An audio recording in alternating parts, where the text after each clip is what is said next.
An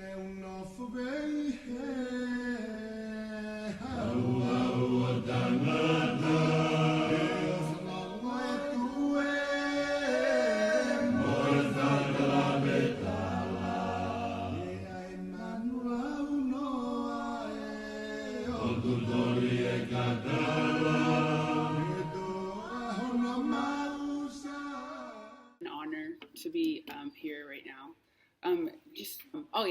So I wasn't in my household. I wasn't raised around the Tongan culture. But it is in my bloodline. But I was more derived from the Samoan culture.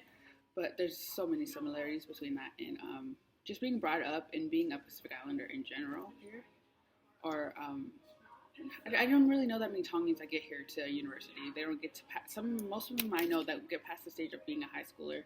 So it's an honor and it's a privilege to be here and just be an advanced student in higher education. Another way for us to pave ways for our people and stuff like that. And I feel there's a lot of pressure that comes with it, but it's a way for us to keep pushing and trying to help our families, have a better life in the future. I am a first generation college student and future graduate, so you're just kind of leading the way for others, and not just your family, but people of your race, just people of color in general. Being Tongan is something I'm very proud of, and so I carry that with me everywhere I go, especially being a student athlete here. It's kind of to be a role model for your little cousins, yeah, and even the bigger cousins too, who haven't really done so well in their educational career so far. Because we're not only making it for ourselves, we're also making it for our family, and there's only a small percentage of us that are here. I think that just means bringing the Tongan values that you're raised with to campus.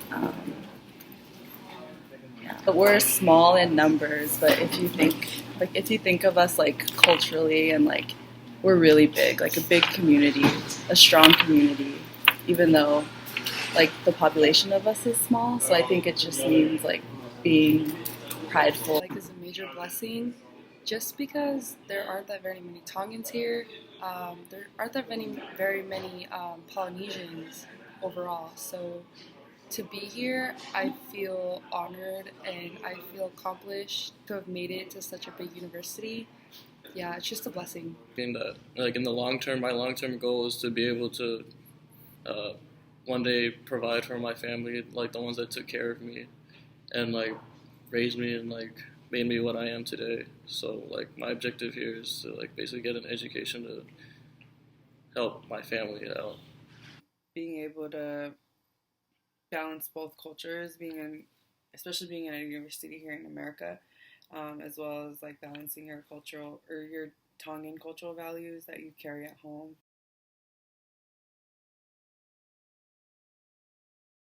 For me, mine would be a little bit different. I'm a student athlete, so I play sports, and so I think from the first day that I stepped on campus, expected of me to play football and do all these things. I think though what a lot of people don't realize is they only see us Polynesians. They only see us as people that are meant to run and hit and block people. You know what I'm saying? A lot of I guess fans or even students and stuff, they don't understand or see the other part of us, whereas we're trying to here at the university try to like I said before, make it for our families, get an education, and then also try and be more involved within the community. So they only see a surface level to us, whereas with other people they see the deeper meaning behind us, us participating the small things participating in like holiday and things like that. Like a lot of people don't know that like we also have that life too to fulfill. Pretty like amazing, just because there's I think out of my class there's only about 1, 2, 3, 4 Tongan students that I came in with, including myself. And then the rest were either Chamorro, Chukis, or Samoan. So most of them being Samoan. So just being one of the very few Tongans to be here at UW was just like cool to see, because it means like you come from the same type of families, and yeah, it was just cool to see like other Tongan students on campus, and some of the faculty also identifying as Tongan too was pretty awesome. Not really many of us out here, and so you just kind of, after a while of like going to school here in the U.S., you just kind of get used to like being a minority and used to like people not knowing who you are and what you are and stuff. So I mean, at first it was like kind of like embarrassed when I say my full name, but like I got over it. I used to just like raise my hand whenever like a substitute's doing like attendance, or like who's like in front of you, like yeah, that's me right after. Being different now, like being unique, and like because not very many people know much about themselves or can't really share much of their like culture or history, and like I feel like just being able to like have my name be something different like shows that I know where I am, where I'm from, and like I have an understanding of my culture. So in a way, I feel a little empowered to be able to say my name.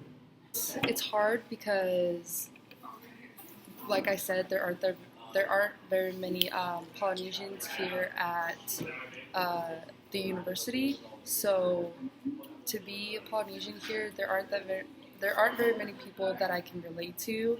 So it makes it very difficult to kind of find my space where I belong here, which is why I'm so grateful for PSA and for all the organizations like the ECC. It's been cool because I came from a school that was like mostly white people. There's one other Tongan girl, so it was just us two. So I didn't really like, we're cool, but we weren't really like, I feel like we spent most of our time just like getting along with our, trying to assimilate with our white friends and stuff. So there's definitely a bigger population in Seattle and UW. It's just nice to see people that look like you, and like people that understand like your family background and have experienced the same things as you. I'm not gonna lie, it feels kind of lonely. Like, I don't know.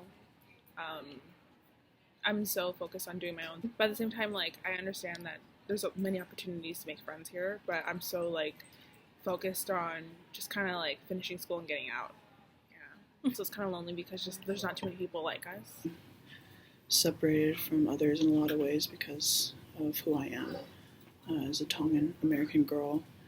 It's very rare to find a Tongan female playing sports, and so I have to be very mindful with everything that I do, participating in sports, going to school. It's hard because no one around here. Just like being the minority group here it's hard. Knowing that people won't know what you're saying. Keep our Tongan values and stuff like that. Like everywhere we go. Well, for me, I try to keep that everywhere I go. And it's just different being around different people, different ethnicities. Not populated with our people, but when I met my friends in these groups, there's people who are Tongan, Samoan, just many different islands. It was cool to know that they're here. It's a start, and it's good to know we have people here who are, you can relate to.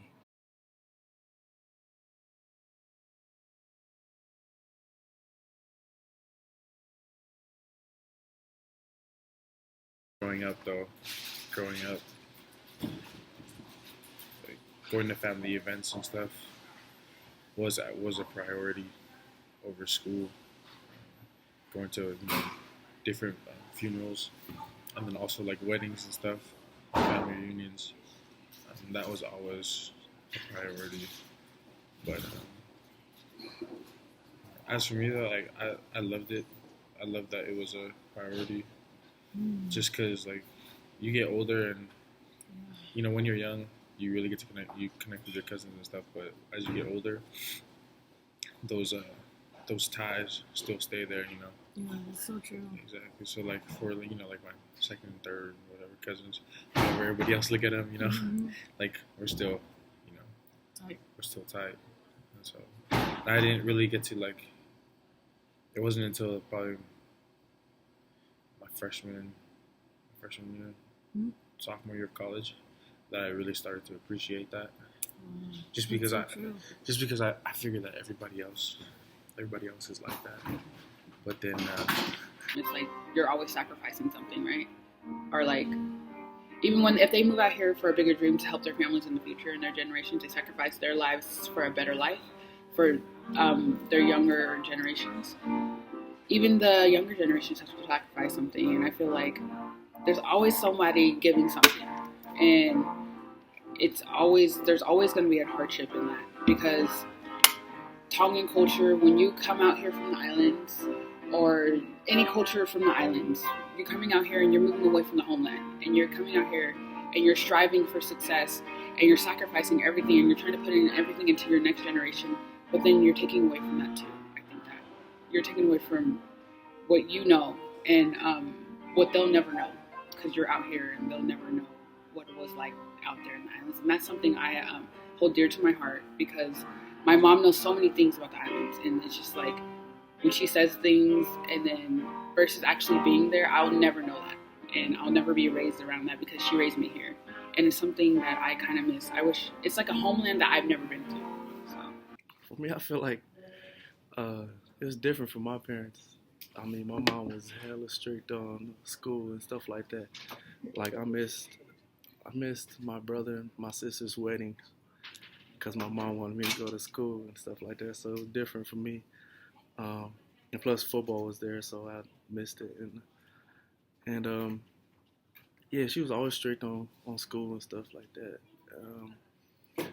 Cause she knew if I missed like class and stuff, I'll miss work. I'll miss like homework, classwork, and I probably wouldn't even make it up and stuff like that. So, I mean, for me, my generation, I've been blessed that I didn't necessarily have to go through the transition from moving from Tonga here to America. My parents did, however, and they moved at an early age.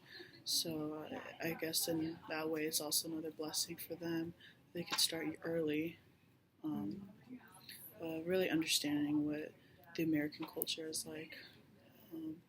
However, in their situations, their parents growing up and raising their kids in Tonga, they couldn't adapt very well,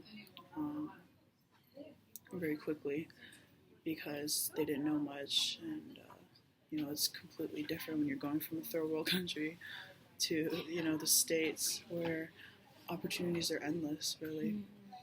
And so I think my parents, they both learned that from their own upbringing. The only reason I guess I can say I'm in college, I know a lot of people who just graduated high school and just found work right away, but I figured, our families do value education a lot. They do hope for, you to be the first to graduate from college on, whatever side of the family. So, it can be a burden for most, but I know most of us do it for our families. We're not really just here for ourselves. We're representing a lot of people, and I guess it is a double standard, but, everybody's going to do what they need to do for their families. They don't see eye to eye, is that they need to understand that there's a lot of struggle. A tuition, like just having that cloud over your head, knowing that you have to pay your student loans off eventually. I don't know. It's kind of hard. There's always going to be struggles, and there's, being a university student definitely has the struggles, especially coming from a family where there isn't too many people like to us, I guess you could say. Because I feel like even though we are going to school to better ourselves, I feel like if we ever reach that that level of success or whatever, if we do get great jobs, I feel like there's going to always be pressure to you're the one that went to school, maybe you can help us, help our family. Preparing ourselves to kind of I don't really know how to explain it, but it's just there's a lot of pressure. But they didn't want me to leave. They're like, you should just, because there's a Wazoo Vancouver in Vancouver, and there's also like a community college. They're like, you can just stay in Vancouver and do that, like, because they still wanted me to be with the family. I think they're just really scared. But like, I think my senior year, as like it went on, and like I got accepted into UW, and like, filling out the FAFSA and all that, like they kind of accepted it more because they know. I feel like it's hard for them, like having me be up here and like by myself. Me being here at the university, my parents really did assimilate and accept certain things. So I think it's all about like sacrifice between the two, just to build that like strong relationship in order for their kids or us as a student to be successful. I'm still there around the family and like just to help out like the little stuff that I can or what she asks of me, just to like kind of show that I'm like grateful for her and like what she's done. But as I can kind of see how like other Tongans don't really have that fortunate situation that I do. Well, I've definitely appreciated the fact that my family has came here from the islands to give us more opportunity. Education has definitely paved the way for that, and definitely like it's made evident within my family that education is a pathway to success. But as I like get older, I also understand that my parents' experience is different from mine when it comes to college, and I've always held family obligations, cultural obligations, and education on the same kind of level. I think if it was like a funeral or something, then I'll definitely drop school for that to take care of what needs to be done. If it was a wedding, I might be able to work my way through it, but I don't know. There is a double standard. Our families come here for a better opportunity, just like education and work and stuff. But I feel like a lot of the kids who are in higher education understand the importance of family does come first.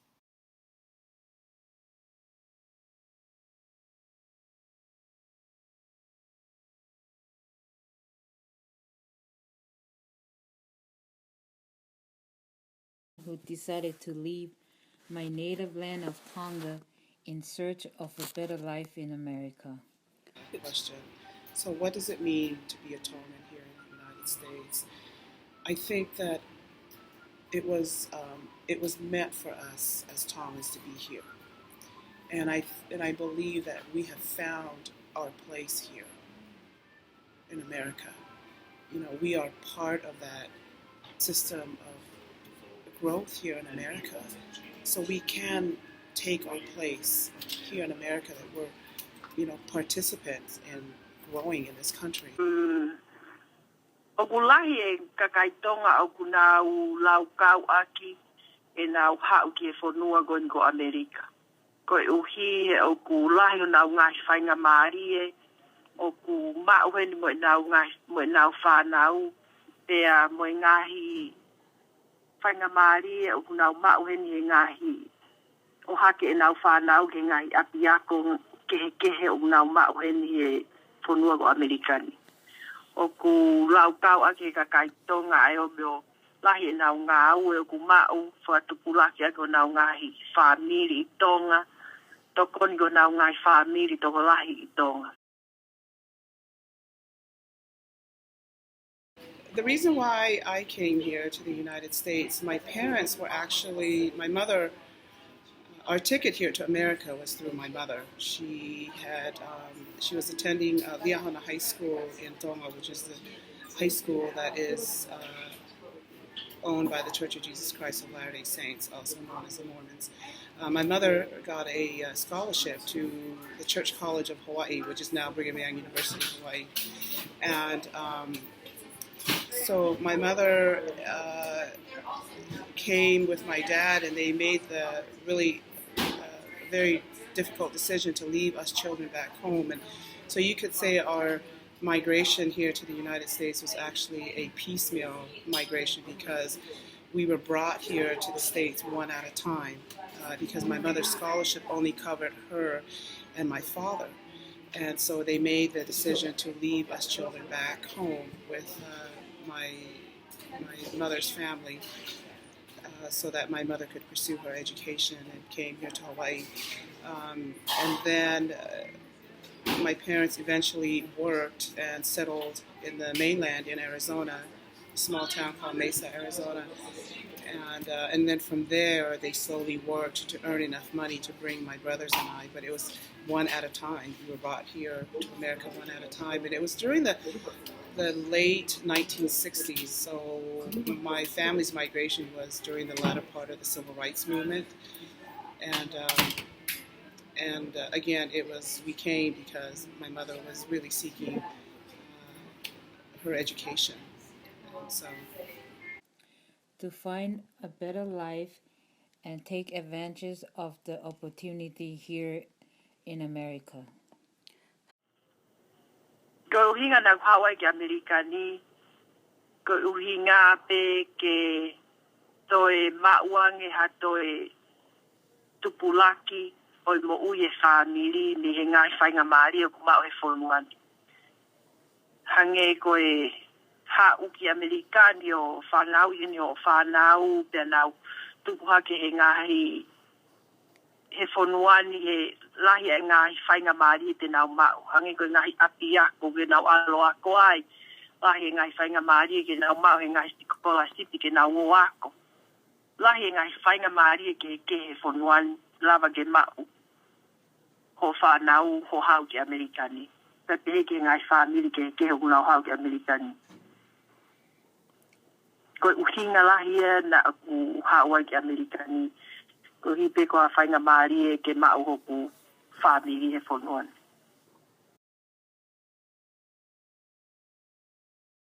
I have two children here at UW. Jarrett, who both my children, Jarrett and Jade, are on athletic scholarships here to the University of Washington. And it's personal to me because I will go back to my mother. My mother was never was able to finish her degree because of the challenges of being an immigrant family here in America. It just took its toll on my parents and on my mom. And so they couldn't finish school. So my mom and my dad left Hawaii to come to the United States I think the challenges of a mother leaving her children back home, she just couldn't focus on school, and then trying to make ends meet. It was just really challenging for immigrant, first-generation immigrant couples like my parents. So my mother never finished, never completed her education in Hawaii. And so for me,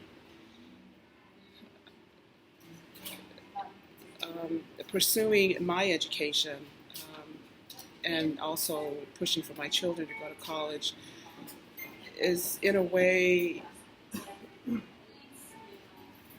kind of completing what my mother tried to do. My mother passed away 2 years ago, and I made that vow to her that I would finish it for her as her only daughter. And so not only with me, and that's really the only reason why I'm where I'm at with my education and trying to pursue a doctoral degree, was really so that the sacrifices of my parents doesn't go in vain, because they left their home and they were comfortable back in Tonga. They really were. They didn't have to come here, but they did. And although they weren't able to accomplish their goal, but I feel accountable as their child, and remembering the challenges of an immigrant family growing up in Mesa, that I wanted to finish this for my mother. And so not only myself, but also my children. And so I tried as much as I could to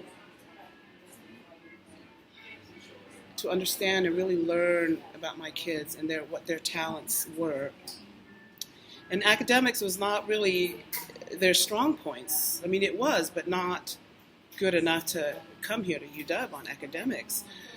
But that's okay. This is a land of opportunities, and you try to navigate your way through the system to know what other avenues besides academic that I can get my kids to a really good school like University of Washington.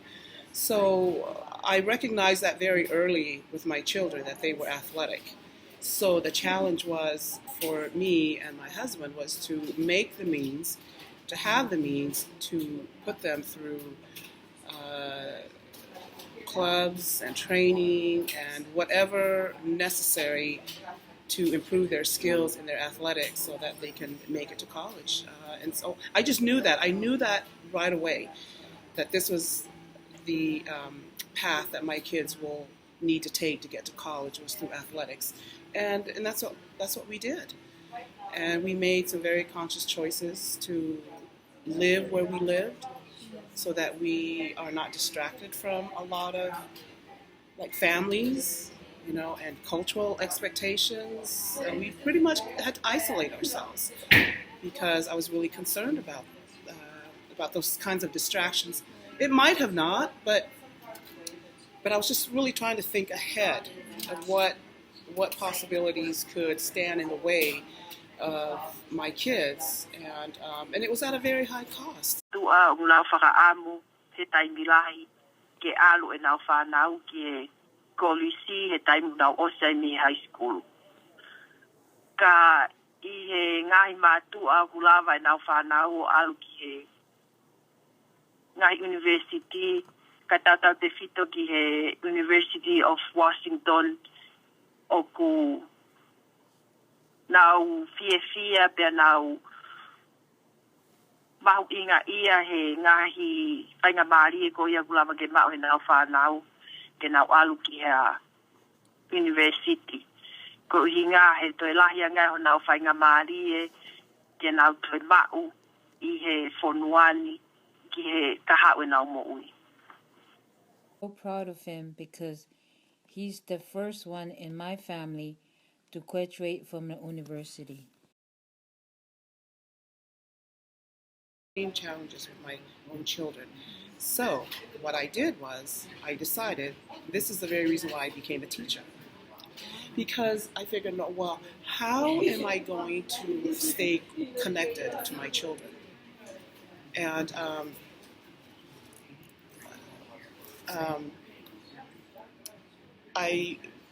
I wanted to be a stay-at-home mom, and that was the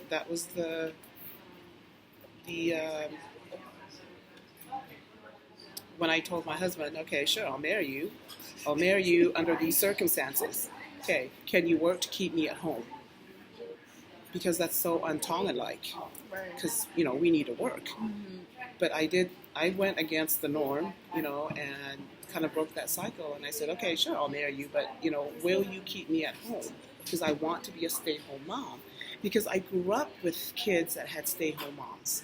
I grew up with that, and I saw how great that was. So true. And that's what Mormon families do anyways. You know, Mormon moms stay home.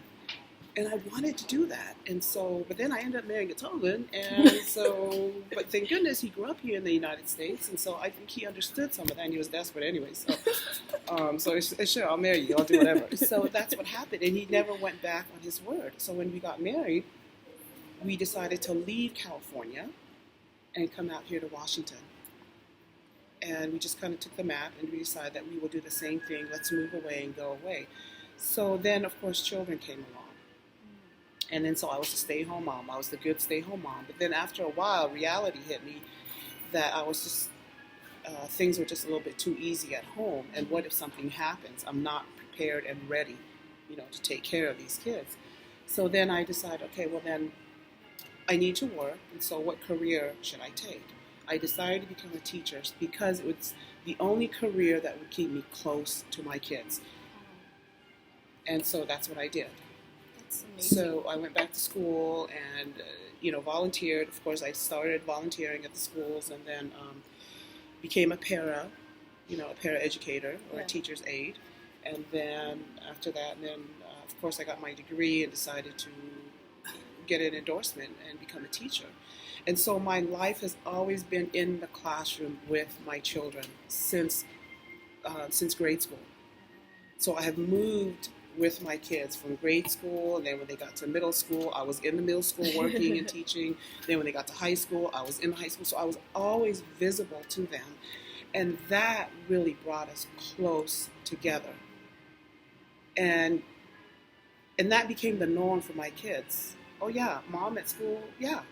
They were comfortable with that because that's just mom, you know. So while kids are kind of like running away and dodging parents when they show up at school, my kids are like, Mom, you know, and that was just, and that really created that relationship between my kids and I. So, and I understood the education system. So there was nothing that my kids could pull over me. Nothing. Even in the classroom, they could not lie to me about anything because, why? Because I was in the school. And just being a para was not enough. I had to be a teacher. I had to be a teacher so that I can know what teachers do and understand, you know, the relationship of student and teacher so that my kids do not pull anything over me. And so that just created that bond and relationship. So through sports and education, we just kind of went together. And I just think that is so important. It's relationship. It was so needed. And, you know, my kids always got made fun of, but, oh, wow, your mom's here, you know. And even now, it's like I follow them here to college. You're sitting here at school, geez, you know, your mom, even in college, she's still around, you know. Because I do it intentionally because it keeps a relationship between me and my kids, and that I need to understand what they're going through, you know. And I need to understand how the system works and what I need to do to help them. So it's been a really, really good experience, you know, with my daughter here and with Jared and the challenges that they go through. They're always calling me.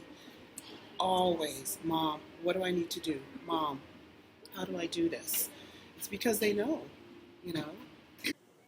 Koe nai fonga pete ke lava o fei o whanau ko o wheinga ke whemahi o aki mo ki nau tolu he ngahi tapa ko toa pe o e nau mo ui. Lava ke tawanoa ka te ki nau tolu kua e ngahi mea ke mo whepo tawanoa aki ki ai mo e whanau.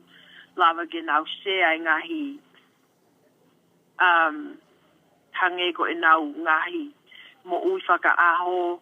Lava ke tawanoa ka te ki nau tolu e taimi ko toa pe. Hanga ai ho whanau ke nau wofi mai kia koe ko iha ko e ngahi.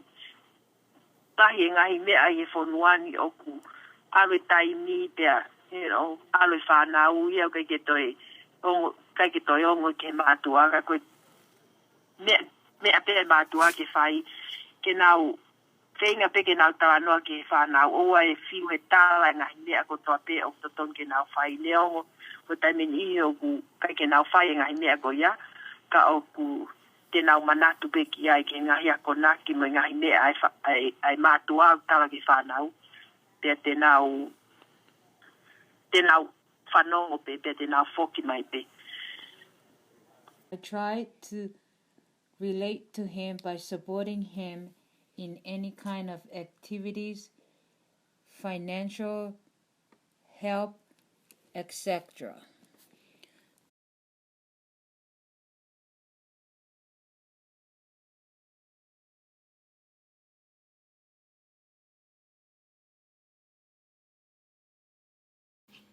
First experience with UW was in 2002 when I was really interested in being a student here at UW. And so back then, a lot of the founders of UW, Polynesian Student Alliance, were still around. So they really had this strong community that I was really yearning to be a part of when I saw that.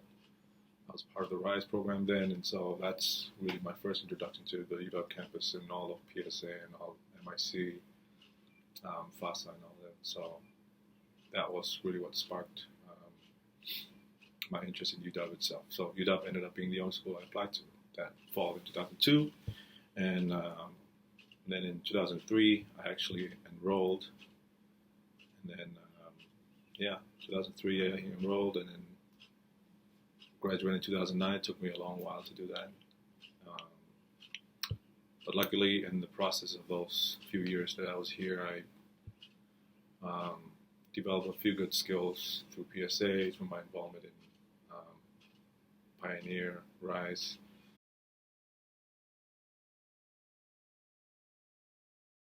There's always a disconnect between parents and students. And I think for the most part that's true with the Tongan students themselves. Their college is a very, it's a time of self-discovery, in my opinion. I know that just from my own experience, having been here. Not saying that experimenting is a bad thing, but just kind of testing out different groups of people, and all that. And that's, I think, is a very scary thing for most parents, but particularly for Tongan parents, especially if they're first generation Tongan parents. Culturally, it's not normal to just let your students or your child leave the house like that, especially if they're not 30 yet or not married yet. So I think that's one important thing, is that the fear of most parents is compounded when you're Tongan, because especially if they have daughters. Daughters aren't allowed to do very much in the islands, and so because I think very many Tongan parents know that coming here to the United States, they run a certain risk of their children being very appealed by the lifestyle here in the United States, and that's kind of a give and take. I think that parents have, to get a better life, I have to kind of make some compromises of what my children will be exposed to, and I think Tongan parents just do the best they can. But with these students here, I can't necessarily say that I know their parents particularly, aside from a few. But like I said, I think the parents whose students are here, the Tongan parents whose students are here at the UW, I think they know exactly what their students are getting to as far as, this is America. They know that there's a lot of different cultural norms, and that's something I think for the most part those parents understand that their children have to kind of navigate. And to an extent, although they might not be comfortable with it, they know that they can see further down the road that the degree is what they're here for. And so as long as they're pushing their children to do that, in addition to navigating all the other cultural stuff, I think it's, most Tongan parents who have their students here aren't necessarily.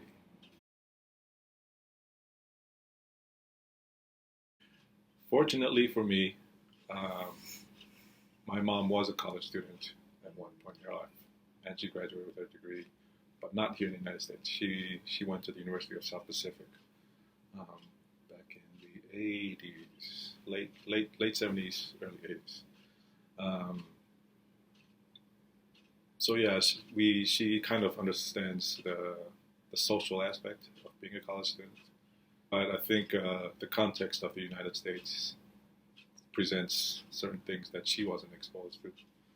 And so at some points I feel like I can't necessarily talk to her about it, because one thing, I'm her son. I didn't feel comfortable talking about girls too, even though she wanted to. She would pry, and I would just, nope. But yeah, there's a lot of parallels, because the college experience for most part throughout the world is similar. But again, context kind of makes it different for your experience. So I did rely on her for a few things, as far as just how did you deal with this? How did you deal with that? Being that you were by yourself in Suva in Fiji, away from her family. And even though I live much closer to her here in the United States than she did in Suva, the context, again, is very different. UW is a very different monster. Not that it's a bad thing. Monster as in it's a different beast altogether from what I grew up with for 5 years in Kent. So yeah.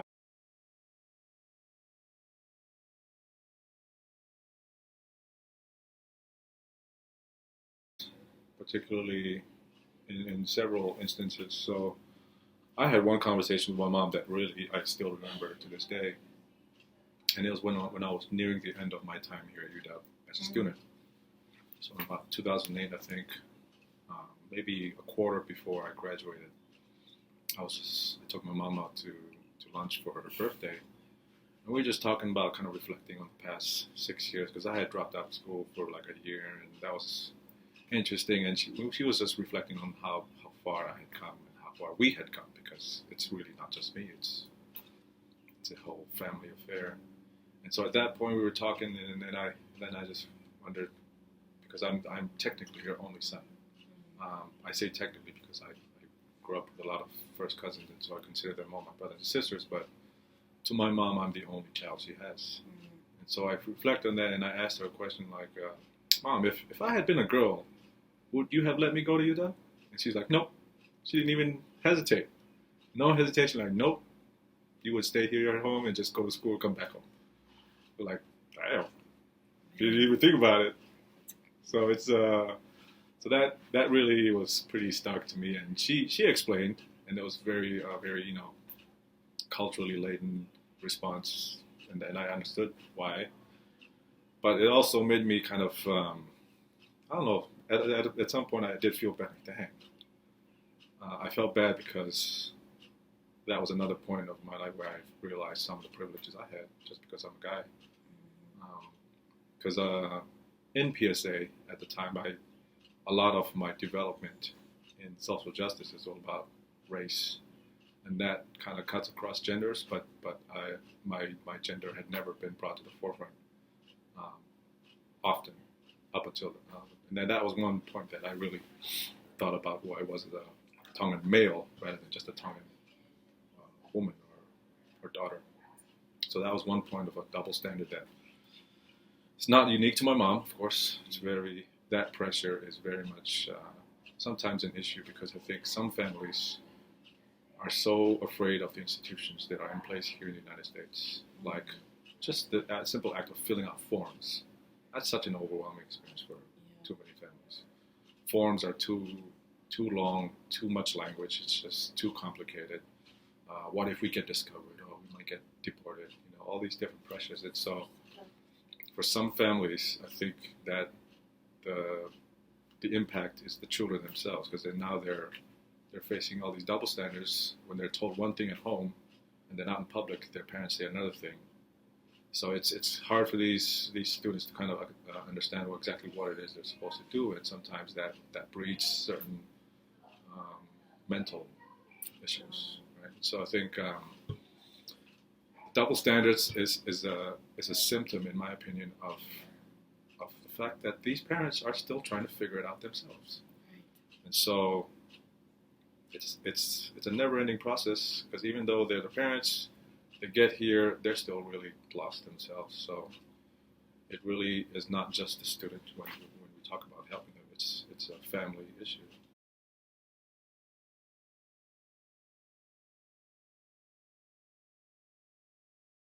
Culturally, Tongans are they have an aversion to talking about issues directly, because that's just a cultural thing. Because whenever you listen to Tongan songs, it's always metaphoric. They never talk about the subject directly.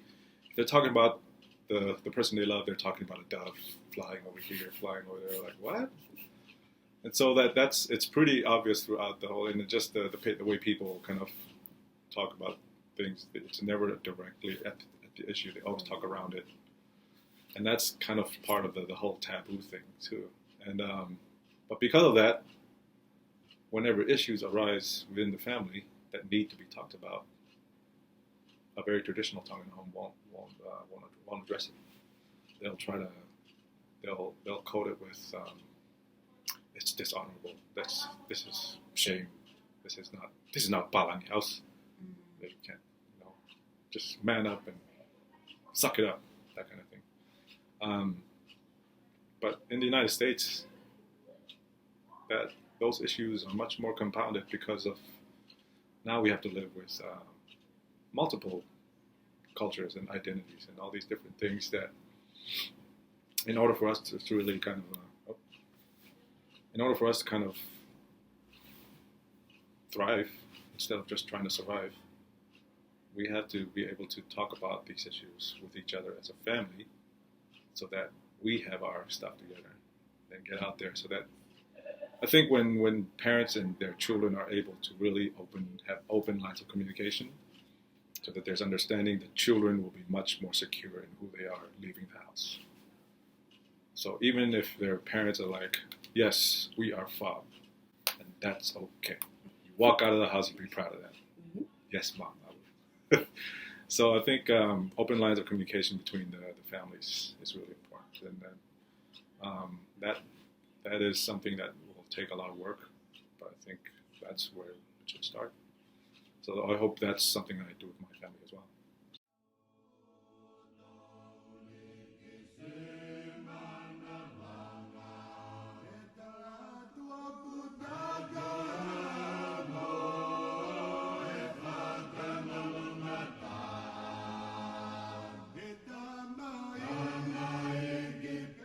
I am Layla. I'm a senior here at UW, and I am a Tongan American and also Chuukese. My name is Ludovina Rosas. I am Tongan and Filipino, university student at UW. Sio Sifa, Bagasiola Tufunga, here at the UW, senior student athlete, and I'm Tongan. I'm Jade Finau. I'm a sophomore at UW, and I'm a student athlete. I'm a Tongan American. My name is Tuifua Ludovico Tausinga. I'm a senior here, Tongan, at UW. Hi, my name is Senita Lavu Lavu. I'm a freshman here at UW, and I'm Tongan. My name is Daniel Latafa Keiko Kalani Tupo.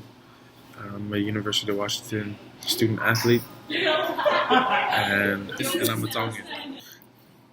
I am a current UW student, and I am a freshman, and I am Samoan and Tongan. Suliana Fifita Loa Mevailahi Aho.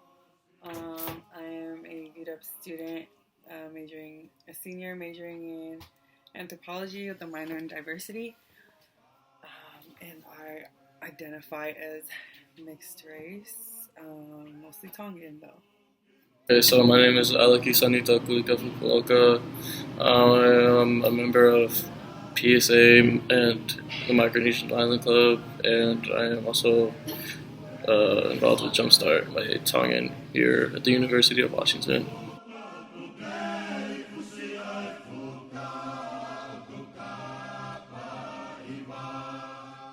Malolele, my name is Lynette Suliana Sikahema Finau. Identify as Tongan American. I live here in Washington State with my family. I have 3 children, Jarrett, Jade, and Balavuna, and Jarrett and Jade are students here at UW. I am a teacher. I'm an English teacher at Foster High School in the Tukwila School District. I teach English and also history, and I'm currently a PhD student at Antioch University in their PhD in Leadership and Change program. So my name is Blaeo Matoka Kenneth Liweli Balo. I am a UW alumni, and I was able to secure a job with the Office of Minority Affairs and Diversity with the Recruitment and Outreach Unit. So I became a Recruitment and Outreach Counselor and Admissions for the past 5 years up until last August when I transferred over here to the Kelly Ethnic Cultural Center, now as the Program Manager for Leadership. So I haven't left UW in a long time. So.